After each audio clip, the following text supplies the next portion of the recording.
Greetings, denizens of the Empire. It's Jabara here. Today I'm gonna do something a little bit different because, quite frankly, I've been getting pretty annoyed. Recently, it's like every time I upload, I'm constantly greeted with a recurring theme in my comment section. There seems to always be a handful of people who are so bothered and fixated on the fact that I use the word Sub-Saharan that they can't focus on the actual content of the video. Regardless of how beautiful, insightful, or thought-provoking the topic is, and regardless of how much time, effort, and research I put into it, it just doesn't matter. How dare I say Sub-Saharan? Oftentimes, the comments are outright demanding, "Stop using the term Sub-Saharan!" They imply that it's a racist term created by colonizers, but in all of my years on this earth, not once have I ever heard it used in a racist way, and even if I did, I've personally never used it as such, so I see no reason to discontinue my non-racist usage of it. Even if I was white. I even made a video about this, but today, however, I decided to discuss and explore this topic further.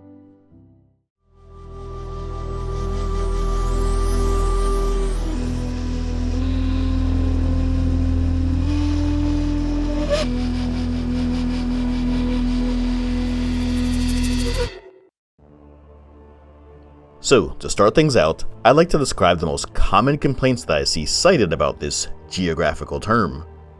The first one is that people look at the prefix of sub as meaning that it is inferior in some way, words like subpar or submission being two examples. However, the prefix in and of itself simply means below, with Sub-Saharan simply denoting the region below the Sahara Desert. This prefix is common in many words such as submarine, subterranean, and subway, all meaning that something is located below or under something else, and not necessarily denoting a bad thing. In the case of Africa, it simply denotes its geographical location below the Sahara Desert when looking at a map. This is all relative, of course, because some ancient maps were drawn in the opposite way, with the north and south being displayed in reverse. In fact, this is why we refer to Nubia and all of the collective southern parts of the Nile Valley as the Upper Nile, despite being located in the southerly regions.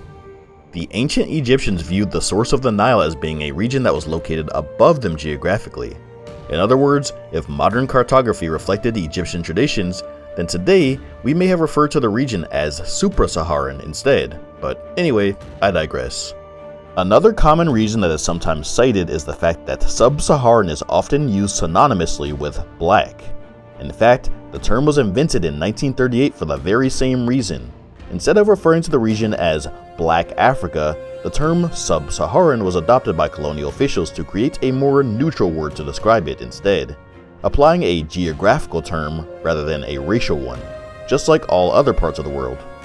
However, the fact that European colonizers more or less replaced the term Black Africa, the changing of the name just doesn't quite seem good enough for some. For example, despite these changes, in debates regarding the racial identity of the Moors or ancient Egyptians, it's common for people to use the word Sub-Saharan when arguing for or against the alleged blackness of the civilization's people. Additionally, they claim that it undermines the extensive history of black people who were and still are native to North Africa. Numerous accounts from ancient writers of Greece, Rome, and Egypt have frequently described the inhabitants of North Africa as Ethiopians, with Ethiopia quite literally translating to land of the burnt faces, the term denoting their blackened skin. Herodotus himself described the Egyptians as being Ethiopians. There are also numerous archaeological and genetic references confirming the presence and widespread distribution of black people who inhabited the Sahara in ancient and historical times, as well as oral historical traditions of modern West Africans claiming to have migrated from North Africa in ancient times. The oldest known mummy found anywhere in Africa was the Tashwanat mummy, which was found to be that of a black toddler.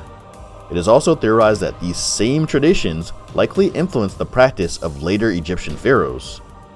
In other words, they view the term Sub-Saharan as a racist term created for the sole purpose of denying the blackness of North Africa, or implying that black people are and have always been only from the lands south of the Sahara. And while these are valid concerns, The idea that black people have indeed primarily inhabited the land south of the Sahara in most of recorded history is a well-established fact, but we'll talk more on this later. The last reason I often see is the fact that most of what we hear about Sub-Saharan Africa tends to be negative. The poorest countries in the world are in Sub-Saharan Africa, the lowest life expectancy rates are in Sub-Saharan Africa, the lowest rates of literacy and human development are in Sub-Saharan Africa. You get the idea. Hearing the same negative facts repeatedly attached to the term that primarily denotes black people can make anyone's head spin in the wrong direction. In addition to this, glorifying North Africa's success in ancient civilizations like the pyramids of Egypt or the Umayyad conquest of Spain or the Carthaginian civilization, all the while denying their blackness, only exacerbates the issue. Now, with all of that being said, here is my take on all of it. I know that ads can get pretty annoying and repetitive, but please hear me out. It's been quite a few years since I've been using Happy Hippo products, and I can confidently say that their traditional medicine has changed my life. They help me remain focused and energized, help with my anxiety, and put me in a generally good mood. I've recommended them to my friends and family with nothing but positive results, and that is why I recommend them to you and anyone else who can benefit from them. In fact, they even have a few types of African traditional medicine as well, like Akuama and Kana. You can get a 10% discount on your entire order site-wide if you use my promo code FN10 at checkout at happyhippo.com. While black people were much more prevalent in North Africa during prehistoric and ancient times, they were not the only ones.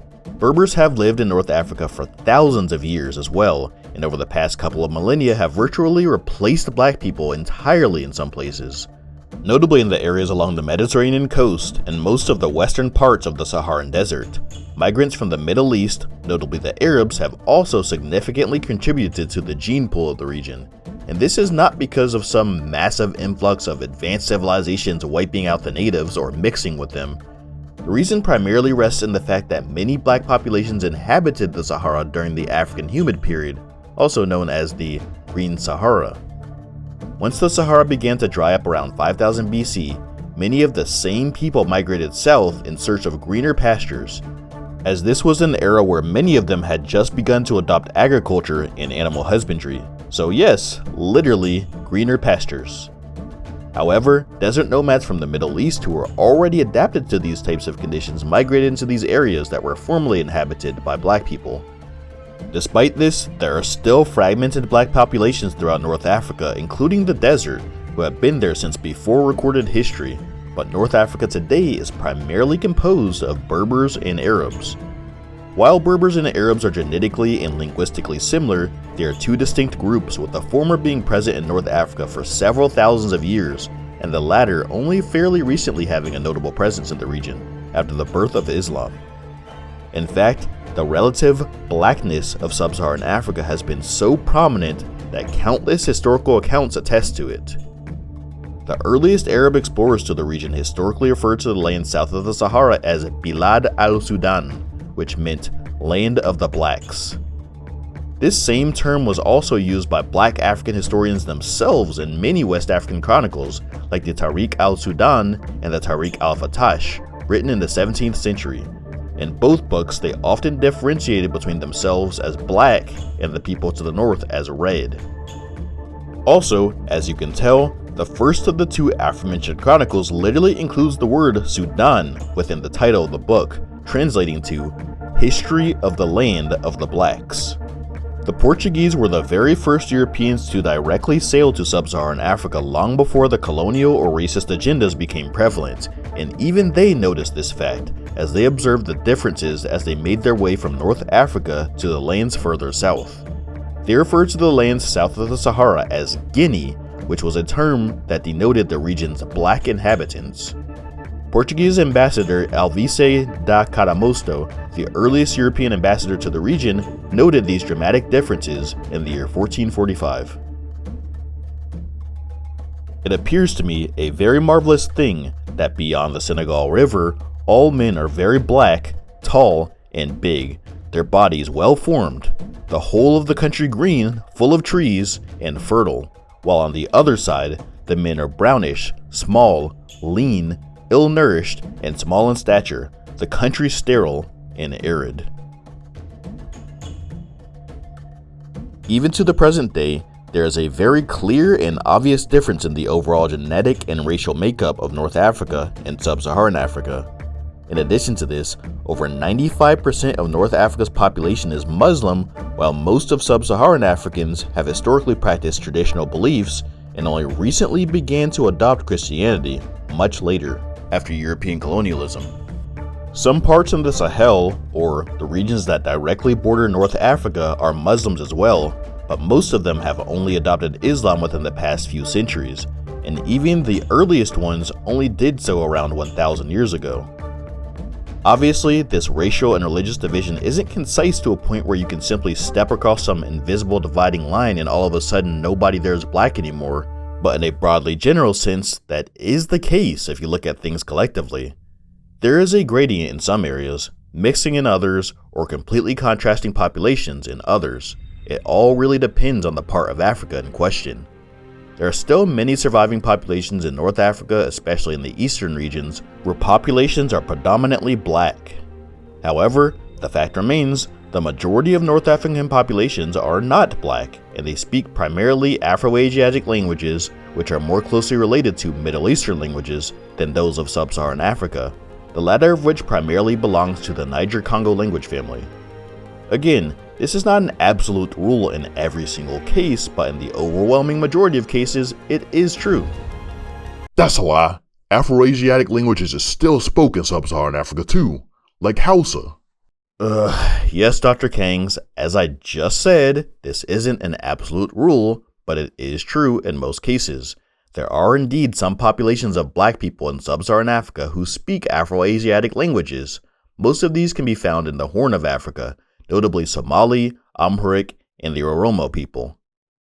They are more widely distributed across North Africa and West Asia. But the Somali and Ethiopians are Caucasians. They belong to the Hamitic race.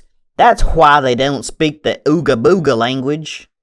Excellent work, Mr. Bigot, especially considering that this Hamitic race theory has actually been debunked decades ago, and that modern genetics confirm that Ethiopians and Somali are not Caucasians. They are more closely related to other Sub-Saharan Africans than any other racial group. Many other black Africans in Sub-Saharan Africa also speak Afro-Asiatic languages, even as far away as West Africa, like the aforementioned Hausa, who primarily inhabit the modern-day country of Nigeria. Many critics of the term claim that we should instead refer to Africa and its history as just Africa. We should look at the Zulu people and their culture and history as one collective Pan-African unit that includes ancient Egypt, the Niger River civilizations of Ghana, Mali, and Songhai, and the Central African hunter-gatherers or Pygmies.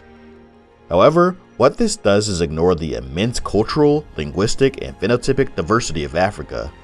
Africa is unparalleled in all of these categories, and it is home to over 3,000 languages and ethnic groups, both the tallest and shortest people in the world, and the people with some of the darkest and lightest skin tones found anywhere else in the world.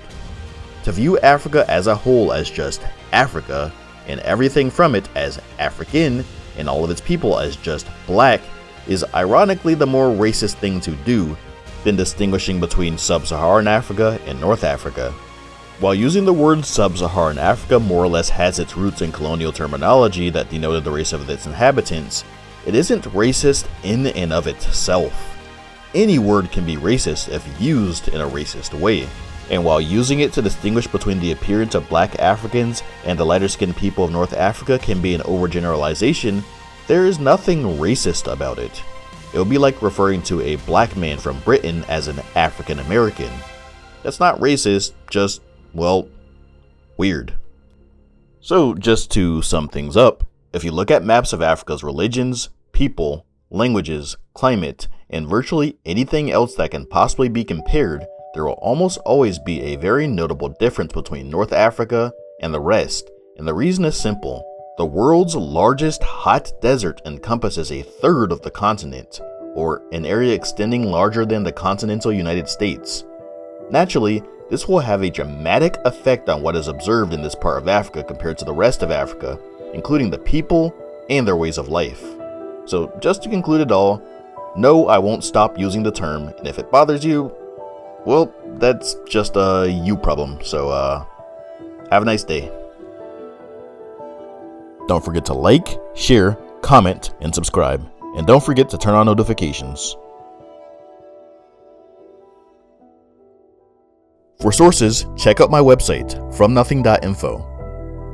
For links to products, Patreon, Discord, or anything else to support or become a part of the Empire from Nothing, click on my link tree down below. I hope you all enjoyed the video, and always remember, we don't come from nothing.